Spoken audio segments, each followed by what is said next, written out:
conteúdo sobre modelo relacional. O que vem a ser esse modelo relacional? Esse modelo relacional nada mais é do que um modelo, né, que foi criado e proposto por Code em 1970, e ele tem como objetivo representar os dados como um conjunto de relações, né? Ou seja, cada relação é uma tabela. Então agora, quando vocês escutarem o termo relação, vocês entendam como tabela, ok? E o que nós temos nessas tabelas? Nós temos as linhas, que nós chamamos de tuplas, colunas, que nós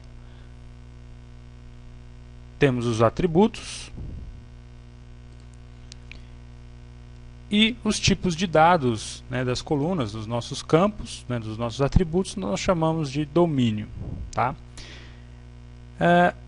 Também temos o atributo chave primária, né, que é aquele que identifica de forma única um valor dentro de uma coluna, conjunto de valores, né, e o atributo chave estrangeira. Tá? Que esse daqui é uma novidade para a gente, que eu vou estar falando mais adiante um pouquinho. Tá? Então, o modelo relacional ele visa, né, estabelecer o conceito de que nós temos as tabelas, né, e cada linha da tabela nós chamamos de tuplas, cada coluna nós temos os atributos, né, para cada coluna, os tipos de dados de cada atributo nós chamamos de domínio, e nós temos ainda atributo chave primária e atributo chave estrangeira. Bom, aqui eu tenho um exemplo, né, de como seria uma tabela, né, ou uma relação. Então, eu tenho aqui uma tabela chamada dependentes, em que eu tenho o RG do responsável, né, uma coluna RG do responsável, que é um atributo, é o nome do dependente, outro, data de nascimento, relação e sexo. Então tenho essas colunas, ok? Esses atributos. Muito bem. Reparem que aqui, ó, RG do responsável e nome dependente, eles estão grifados. Por que esses estão sublinhados aqui? Porque eles fazem parte da chave primária. Então um conceito muito importante que você nunca pode esquecer é que em uma tabela nós temos no máximo uma chave primária. Só que essa chave primária ela pode ser composta de mais de um campo. Então nós temos aqui a chave primária sendo formada pelo RG do responsável e também pelo nome do dependente. Então nós temos aqui uma única chave primária, sendo que ela é composta, ok? Chave primária composta. Bom, aqui temos o conceito de chave estrangeira. Então, nós temos uma tabela chamada departamento e uma chamada empregado. Na tabela departamento, eu tenho um atributo nome, né, uma coluna nome, número, que é minha chave primária, e o RG do gerente. Ok. Na tabela empregado, eu tenho os atributos nome, RG, que vai ser o atributo chave primária, está sublinhado aqui, o SIC, departamento, o RG do supervisor e salário. Ok. Então, qual que é a ideia nesse caso? Quando eu crio um relacionamento entre a tabela departamento e a tabela empregado, o que acontece? Então, nesse caso, dentro do departamento eu quero armazenar, né, o gerente daquele departamento. Eu quero saber qual que é o empregado que faz a gerência daquele departamento. Então, para que isso seja possível, né, eu preciso jogar e criar uma referência. Né? Essa referência é justamente o relacionamento e, por consequência, a chave estrangeira. Então, a chave estrangeira, o que é? Ela tem como sempre uma origem em uma chave primária, que nesse caso aqui é o RG do empregado, e ele vai para essa tabela aqui do departamento como sendo chave estrangeira. Então, esse campo RG gerente, né, essa coluna RG gerente, ela é uma chave estrangeira de RG do empregado. Assim como também, né, seria possível eu aqui na tabela de empregado eu armazenar qual é o departamento que aquele empregado faz parte, né? Isso aí também seria possível. Como eu tenho aqui, ó, débito, tá vendo, ó? Esse débito aqui, o que que é? Ele é uma chave estrangeira de quem? Do número do departamento. Então, eu sei que o João Luiz, ele trabalha aqui no departamento 1. Qual que é o departamento 1? Contabilidade. Ok. 2, engenharia civil. 3, engenharia mecânica. Então, por isso, né, através desse conceito, eu consigo relacionar duas tabelas, né, ou duas relações. Então, eu tenho uma chave estrangeira aqui dentro da tabela departamento que armazena o RG do gerente daquele departamento. E aqui no empregado eu tenho uma outra chave estrangeira que ele serve para especificar qual é o departamento daquele empregado, ok?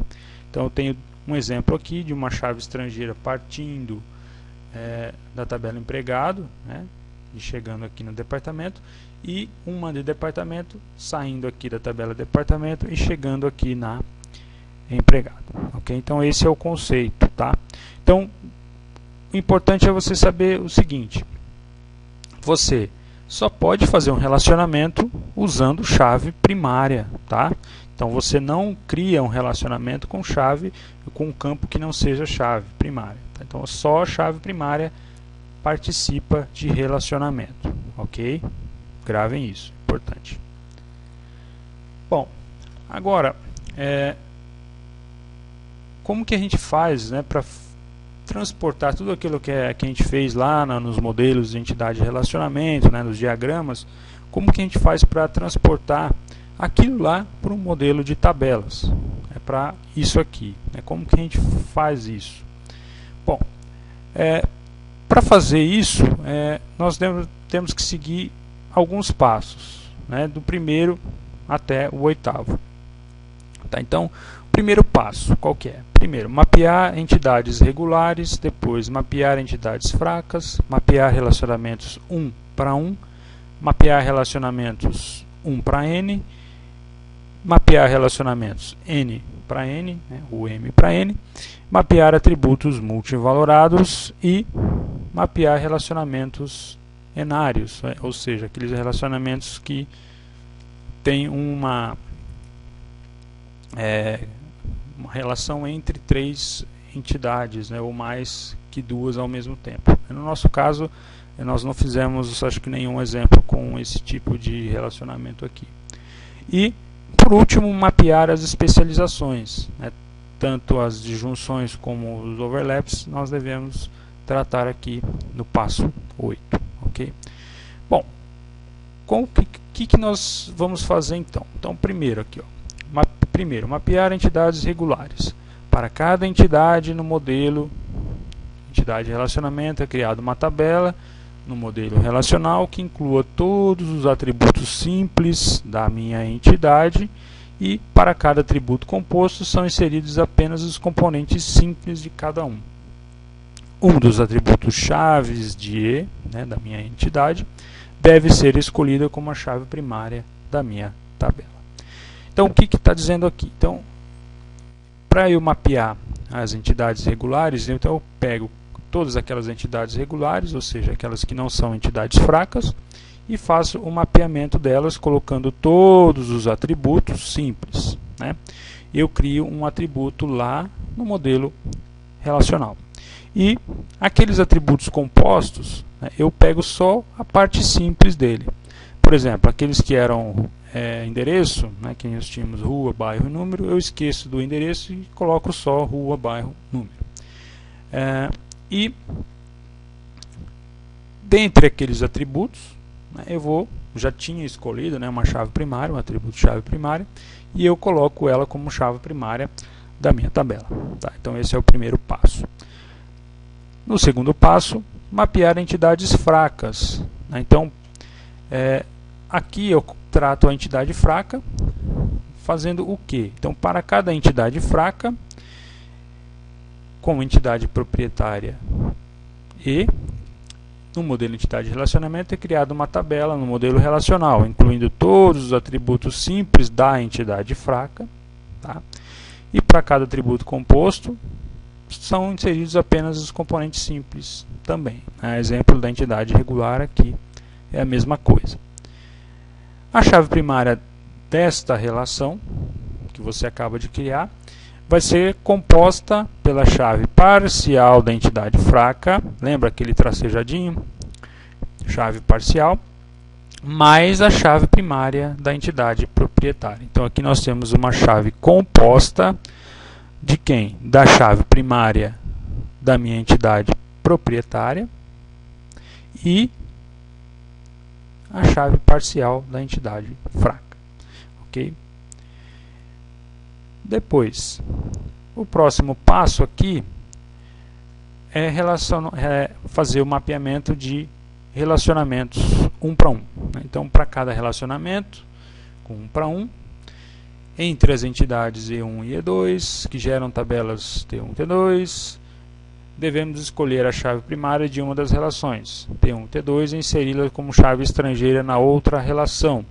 Se um dos lados do relacionamento tiver participação total e outro parcial, então é interessante que a chave do lado com participação parcial seja inserido como chave estrangeira no lado que tem participação total.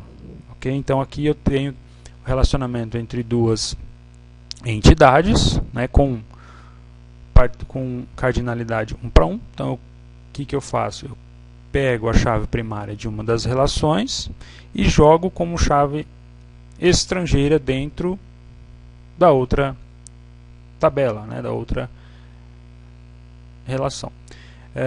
Se um dos lados tiver participação total, é esse lado aí que recebe a chave estrangeira. Né? Então essa é a recomendação que você tem. Então se você tem um lado que tem participação total, esse lado aí é o que deve receber a chave estrangeira. Tá?